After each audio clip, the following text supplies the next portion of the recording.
میں نے state road پر اور 370 پر تقریباً 1 درجن تقریریں کری اور اس میں جب تک اسٹیٹ نہیں منوایا تب تک میں نے ان کو چھوڑا نہیں پارلیمنٹ کے اندر۔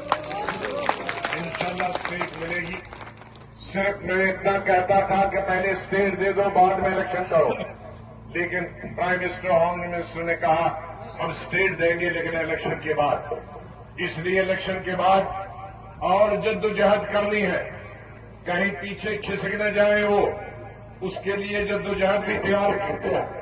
میں جدوجہد کرنے کے لیے تیار ہوں، لیکن آپ کا ساتھ چاہیے اس اسٹیٹ لینے کے۔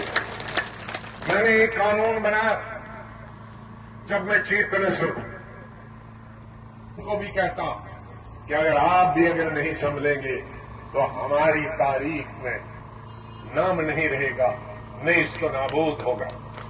آج بہت ساری طاقتیں ہم کو نیست و نابود کرنے میں لگی ہیں۔ میں نام نہیں لینا چاہتا ہوں، آپ مجھ سے زیادہ جانتے ہیں، لیکن ابھی نیست و نابود ہونے میں کچھ تھوڑا کمی ہے۔ اس نیست و نابود کرنے میں اللہ کے لیے کم سے کم تم شامل نہ ہو جاؤ۔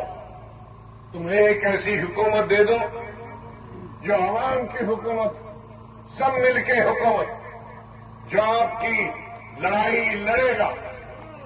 میں نے جموں کشمیر کے عوام کی لڑائی، میں نے ہندوستان کے مسلمانوں کی لڑائی، جب وہ لنچنگ ہو رہی تھی مذہب کی بنیاد پر، میں نے پارلیمنٹ کی دیواریں ہلائی اس لنچنگ پر۔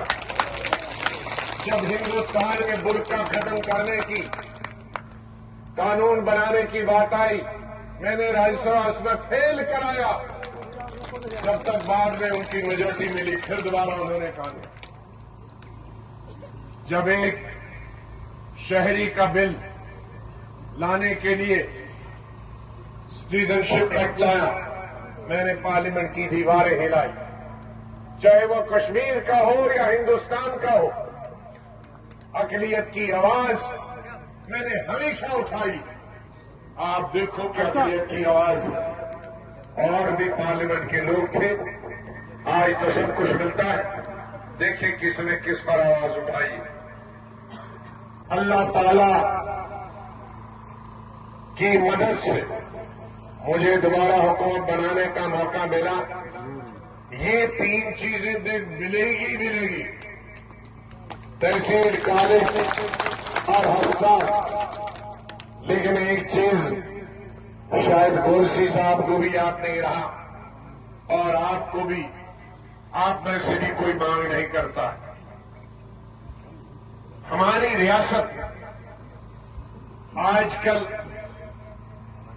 10، 12، 15، 20 لاکھ ٹورسٹ آتے ہیں، لیکن اس سے ریاست جموں کشمیر کی غریبی،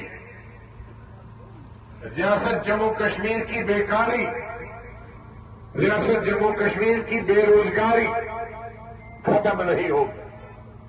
وہ تمام ٹورسٹ یا تو جھیل ڈل کے آس پاس ہوٹلوں میں رہتی ہیں، وہ بھی ضروری ہے، یا ڈل میں شکارا گاہ کے کچھ فائدہ ہوتا، یا شہر کے ہی چند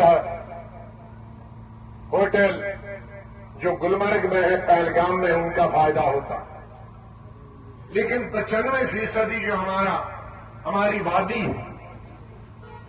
95% ہماری وادی کے دکاندار ہو، تاجر ہو، ٹیکسی والے ہو، گھوڑے والے ہو، مزدور ہو، نوجوان پڑھے لکھے ہو، تجارت کرنے والے، ان کو کوئی فائدہ نہیں پہنچا۔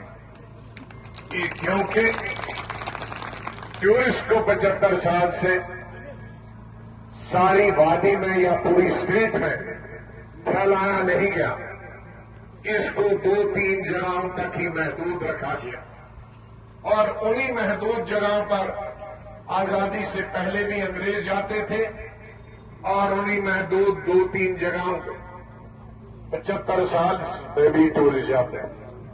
ہماری اس بڑھتی ہوئی بے روزگاری ہمارے 2 قسم کی ہے۔ ایک تو پڑھے لکھے لاکھوں تعداد میں ہمارے بچے اور بچیاں ہیں،